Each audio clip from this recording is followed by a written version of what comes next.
Assalamu alaikum wa rahmatullahi wa barakatuh, and good afternoon, dear distinguished guests and keynote speakers. On behalf of Business Department, I would like to thank you for joining us for this fruitful session for the benefits of our students. Today's sessions will go smoothly, inshallah, with we will introduce the keynote speakers and the guests after a while. Dr. Nabil Al-Qadi, the Vice President of Academic Affairs of Khawarizmi International College. Please, the floor is yours to officially commence the event. Thank you very much, Dr. Majdi.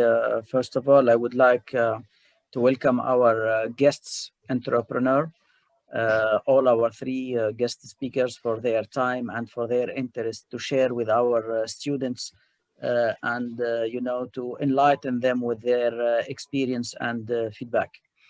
Secondly, I would like to thank all the business department led by yourself and Dr. Adnan on such initiatives. We do know that any academic institution cannot really succeed in equipping the students with the required qualifications, with the required skills and the level of expected readiness to engage in the market without such openness, without such interaction. And I'm really pleased to see today that we have three entrepreneurs coming to share their experience with the students. They have all different pathways and different, background. And I'm sure this will be the first and surely not the last of a series of events that the business department will engage to and continue to share with our students. So thank you very much for the same, and once again, welcome to our guest speakers. I'm sure the session will be full of a lot of questions, a lot of interactions, and please allow me to excuse myself in advance for previous commitment. I will not be able to attend all, but I will be here with you at least for the first 30 to 40 minutes of this event. So thank you very much, Dr. Majdi and the team. Thank you, our guest speaker, and our students. Please take advantage of this opportunity. Thank you very much. Thank you very much, Dr. Nabil. Good afternoon, everyone. I hope that you all had enjoyed your long holiday. I believe that it was a great opportunity for all of us just to recharge and plan for our next move, especially since it's the end of this year, 2020. Allow me first to introduce myself. My name is Alia Hassan. I'm a graduating student, business administration student in Khawarizmi International College. I feel privileged to extend my warm welcome to everyone who's attending here today to meet the entrepreneurs event. Actually, this event has a special place in my heart because last year I was taking part as a participant in this competition, and I couldn't describe the amount of joy and excitement I felt back then when I was planning for my business plan. And today, for the second time, we gather to witness the future of a young, intelligent, smart. Usually in a normal day, we would have called them students, but today they are our future entrepreneurs. So special thanks goes to our business administration department for planning this beautiful event. And once again, thank you all, and thanks to our guests for attending this event and making it exceptional one. So without any further ado, I will pass the mic to my colleague Fabina, just to explain more about our agenda for today. Fabina. Thank you, Alia. Good afternoon, everybody, and welcome once again to the second edition of Meet the Entrepreneurs event. So yes, as you all know, I'm going to explain about what we are having for the day. So first of all, we'll have the keynote speakers speaking about the entrepreneurship and sustainability practices.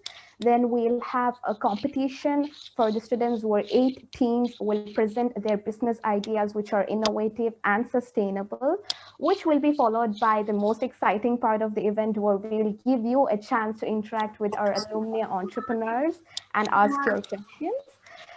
So I know all of us are excited. I'm so sorry, Fabina, just to interrupt. Just a quick reminder for everyone to mute their mic, please, unless if you have a question or.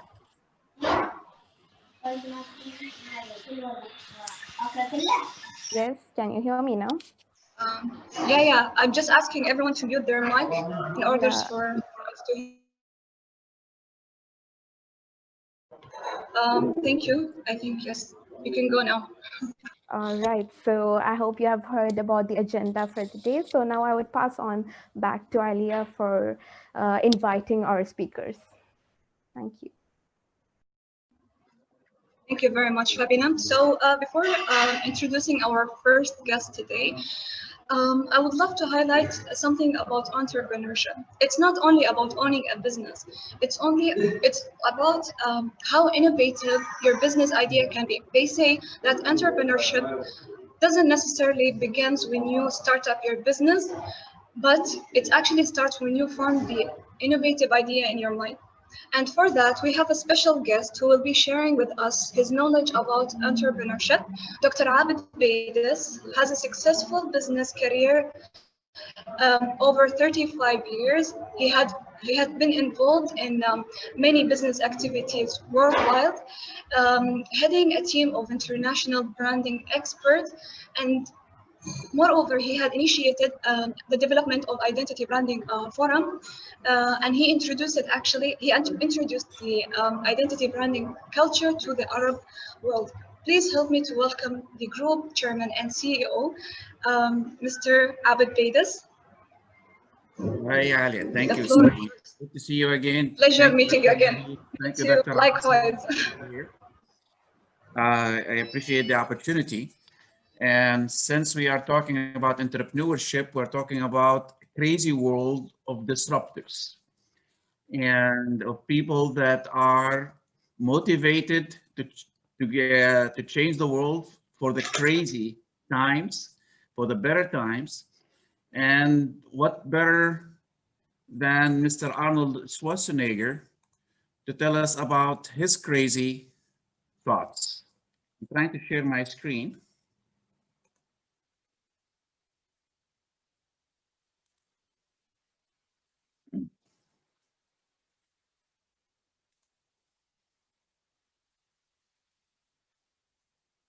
Can I share my screen now? Yes, you Yes, can please. share your screen. Yes, doctor. I said, okay, good. Hold on a second.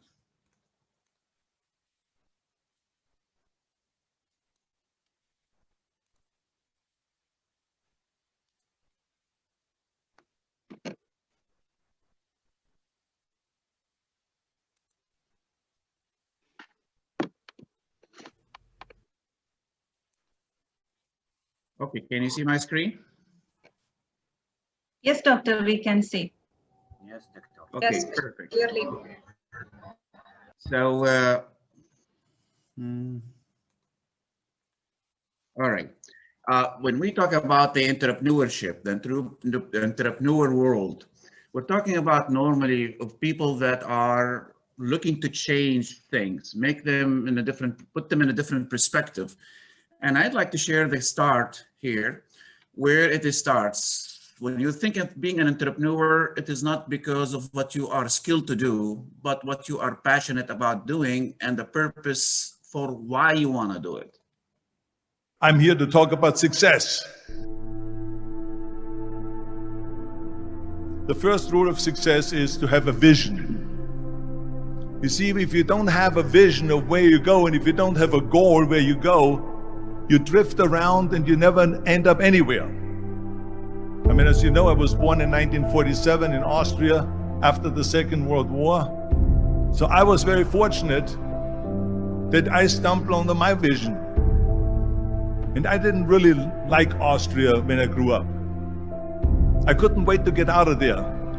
I couldn't see myself becoming a farmer or a worker in a factory or anything like that. Even though my parents wanted me to stay there and have a normal life. But that was their vision, not mine. My vision was totally different. I felt that I was born for something special, for something unique, for something big. Then one day I went to school. I remember I was 11 years old, and they showed a documentary about America. And there they showed in this documentary the huge skyscrapers, the high rises, the huge bridges, the 6-lane freeways, and all of this stuff. And I said to myself, that's where I want to be. I don't want to be around here with these little farmhouses and these little buildings. I want to be in America. One day after school, I walked by a store in Graz. So I went inside and I looked around, and then I saw a magazine. I saw a bodybuilding magazine that had Reg Park on the cover. Reg Park was then a 3-time Mr. Universe. And I saw him on the big screen as Hercules. I read that and I said to myself, wow, this is the blueprint for my life. This is exactly what I want to do. I want to become a bodybuilding champion just like Reg Park. I want to get into movies just like Reg Park. And I want to make millions of dollars and be rich and famous just like Reg Park. Do you know how great it felt that I knew where I was going? Imagine the majority of people don't know where they're going. I knew where I was going, that I'm going to become this bodybuilding champion just like him. So it was just a question of how do you do it? I was so relieved because when you have a goal, when you have a vision, everything becomes easy. So people always ask me, when they saw me in the gym in the pumping iron days, they say, why is it that you're working out so hard? 5 hours a day, 6 hours a day, and you have always a smile on your face. And I told people all the time, I said, because to me, I'm shooting for a goal. In front of me is the Mr. Universe title.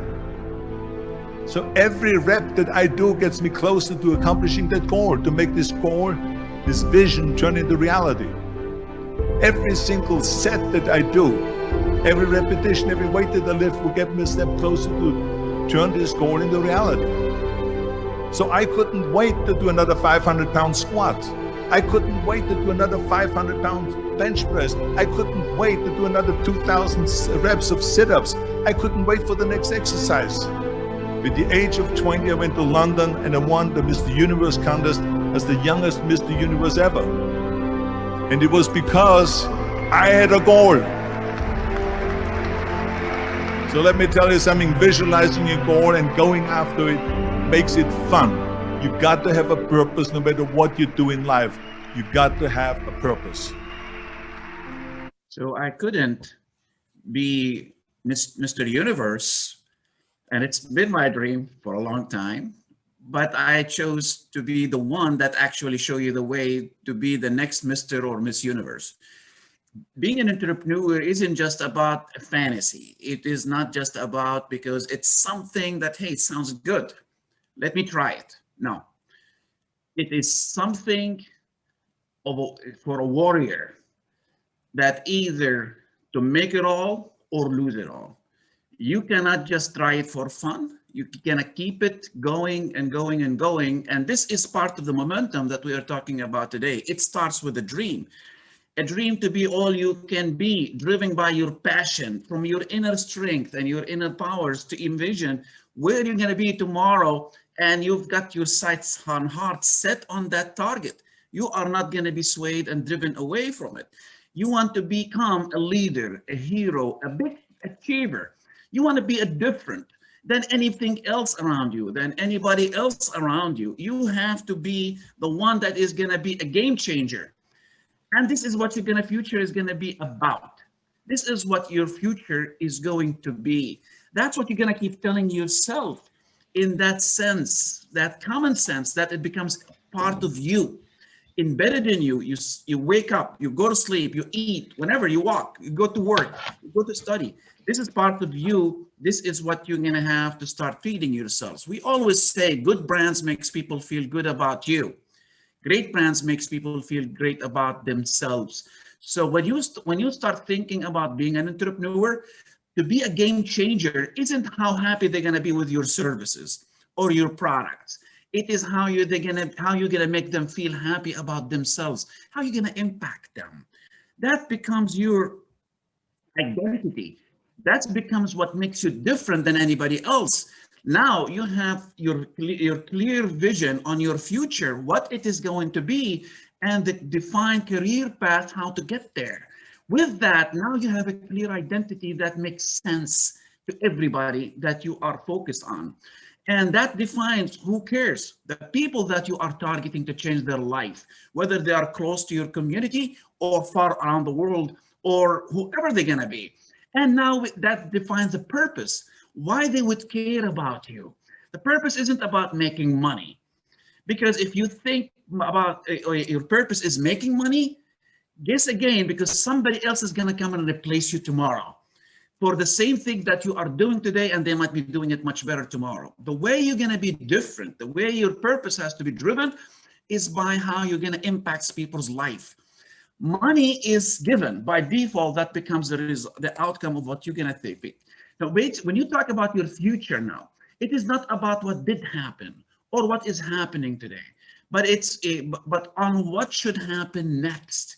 It is based on people's aspiration, how they want things to be done tomorrow for them. What is the most ambitious tasks that they would like to be achieved, their dreams that they want to make it real. Then your future is connected with your passion for people's aspiration. That becomes your purpose to build your career. That becomes the pillars of a very strong entrepreneurship's minds. Imagine looking at this picture. Every single one of those people have an aspiration. Can you imagine, can you measure, can you gauge the number of opportunities you can generate out of that bunch, that crowd? Unbelievable. It is something that is waiting to be explored, untapped opportunities. But what you really need to do, get away from the textbooks and fall down right into the middle of the text fields to start learning, discovering these people's, what it is that they want to change. When you start talking about your passion is for their aspiration, because that's when they start seeing you more an interesting person. That's when they see you the one that is going to change their world. That's how we started saying, that's how I'm going to be a hero. When they start seeing me as the person that is going to make their dreams come true, comes reality. The dreams of their children come reality. That's when you start that's how you can start becoming a hero, when you have your mind set and your passion connected with their aspiration, which becomes your purpose. That is what drives you now from now and the rest of your life. So when you want to talk about success, you need to go to look at how connected you are to people's aspiration, how much you know of them to be able to change their life. That's when they become excited of having relationship with you, to be connected with you, engaged with you. Not only the people that you're going to be helping, but also businesses that would see you the opportunities of their future. That's what you really need to become, to grow out of the box, not focused on what you can skillfully do, but what you can make, the difference that you can make in people's lives.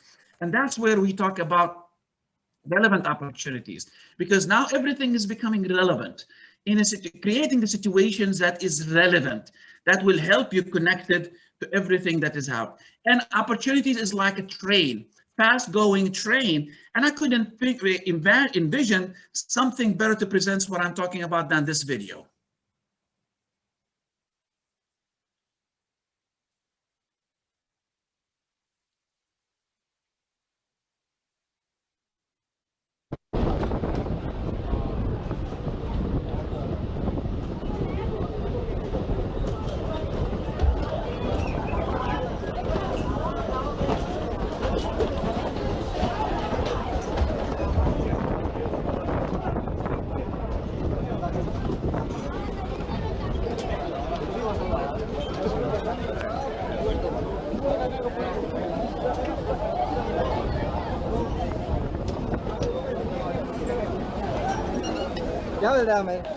What you really need to focus on basically isn't just waiting for something to happen. You have to get in. Imagine your opportunity to be connected with people is at home with the remote control in their fingers, browsing the different competitions that you have. What is going to make you stand out? And for them to choose you and to keep their choice on you. And that's when we talk about creating direct and indirect opportunities. I'm going to use an example to make this simple. Standard Chartered Bank. They are a bank. They are in funding, in finance. That's their direct opportunities. That's what they do. So they used to, in decades ago, they went into villages that you had no electricity.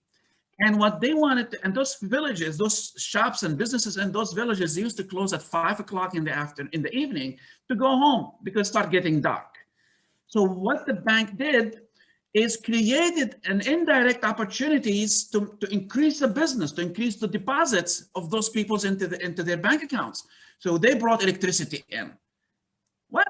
Electricity? What has to do with the bank? They're not in selling electricity, but they are there to create opportunity for people, the shops to stay open longer than the 5 o'clock in the evening, to stay open for till midnight, for 24 hours a day.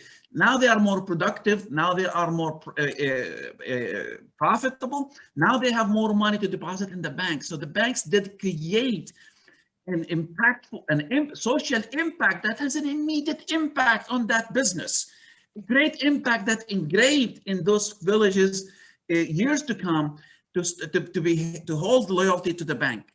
So there's the relationships that we really need to think, not just focusing on what you think skillfully can do, but how you really can capture people's emotions, imaginations, hearts, win their love for them to stay connected with you. When you are connected to them, you're engaged with their aspirations, you're engaged with imagination, you're engaged with their aspirations of what to change in the future. And that's when you really need to start looking at. Don't just focus on what was or what is. And that's what basically we learn in college. But focus on what is best, what is the best thing to do next for people. Don't focus on what you want to do next. And what is that? Think of it. To create an opportunity, here is one. Look at yourself and ask yourself, what is that you hate the most and wishes to change or do something about it? That's an opportunity. Maximize it. Explore now the things others around you wishes to change or do something about. And this is a multiplier of opportunities. You cannot stop imagining how far you will go with it. Don't limit yourself to the things that you think is what, in your vision, in your own mind, is what is sellable. What you really need to think, how many more people you're gonna make them love you for what you are able to do for them, not for yourself. Not for them, not based on what you're gonna sell them, for them what is gonna help them realize their dreams, live better life. And that becomes your achievement. And that's what will show you, no matter what you do, now you have the evidence to show the world that you have an exceptional ability to change things around. That's to create a record for you, an unbreakable record for the whole world to say, you are a big achiever. You are not just anybody. You are the body. You are the one that I want to be connected with. Now you are becoming Mr. Universe. I'm not Arnold, close to him. Now you need to think about collaboration. Define who. Who are the people you're going to be relying on in your life for your source of great ideas, for your fresh perspectives, for your source of people, and the people you trust and who can tell it to you for straight away, and you can believe what they have. And they are accountable for everything that they're going to be doing, taking responsibility. And many of them, they're going to be, from there on, they're going to be your lifelong relationships to build your business, to build your career. No matter what you're going to be doing, focus in terms of 7 things that you really need to start looking. People's aspiration, that will develop your passion, that will identify your purpose, that will becomes relevant to your future, and the opportunities that becomes relevant to your futures, your achievement that becomes your futures, of your opportunities of your future, and the collaboration. Now, who the people you would choose, you will choose them with relevancy. That's how you create a brand for yourself and personalize that experience that nobody else could deliver it to the world around you, to the world that you care about. That is passion. That is Mr. Universe, passion for the power embedded in you that you are willing to unleash, and you are able to unleash if you start thinking in the steps of putting this together. Now you're putting, with those 7 steps, you start putting everything in context of your future. To create relevancy to a meaningful career, people start seeing you how relevant you are to them. Communities start seeing how relevant you are to them. You'll start choosing even the relevant education, the relevant training, the relevant skills development that you're looking for in the future in order for you to stay on course. Because now everything is connected, engaged, clearly defined for you to be a successful. Remember, what you study in college, that's develop your professional skills. 20% of your success. When you connected with the talents of Endearments, 80%, how to get people to love you, how to connect to people, how to engage with people, how to interact, how to discover them, how to get into the ground reality of what matters and what does not matter to them. That becomes your successful career. That becomes your successful recipe for what makes it happen. This information is based on a Gallup studies back in 2014. I think at the date of this study came out. And here's another game changer story of Arnold again. 74% hate their job in America. Now, there's not much different when you come to Europe. The majority of people don't like what they're doing because they're really not doing it because they didn't have a goal and they followed this goal. They just aimlessly drift around, and then all of a sudden there's a job opening, so they get their job because you have to work. But then when you work, it's a chore. It's work. It's not fun. So if you think about only a quarter of the people really enjoy what they're doing in life, that is unbelievable if you think about it. So I felt so blessed that I knew what I was doing. It's like a medical student that studies and knows he wants to become a doctor. You know where to go. And the same thing is also in politics. I remember that in politics, I had a very clear vision that I will be the leader of California. That's as far as I could go because I was not born in America, so I could not run for president. So being the governor of the 5th largest state, I should say the largest state, the 5th largest economy in the world, was for me really the ultimate title, the ultimate accomplishment in politics. So even though people came up to me and says, why don't you go and run for something smaller, you're never gonna make it. I ran for governor, and then 2 months later I became governor of the state of California. Again, because I had a very clear vision what I'm gonna do with California. So that's rule number 1, have a vision. Rule number 2 is don't listen to the naysayers. Don't listen to the naysayers.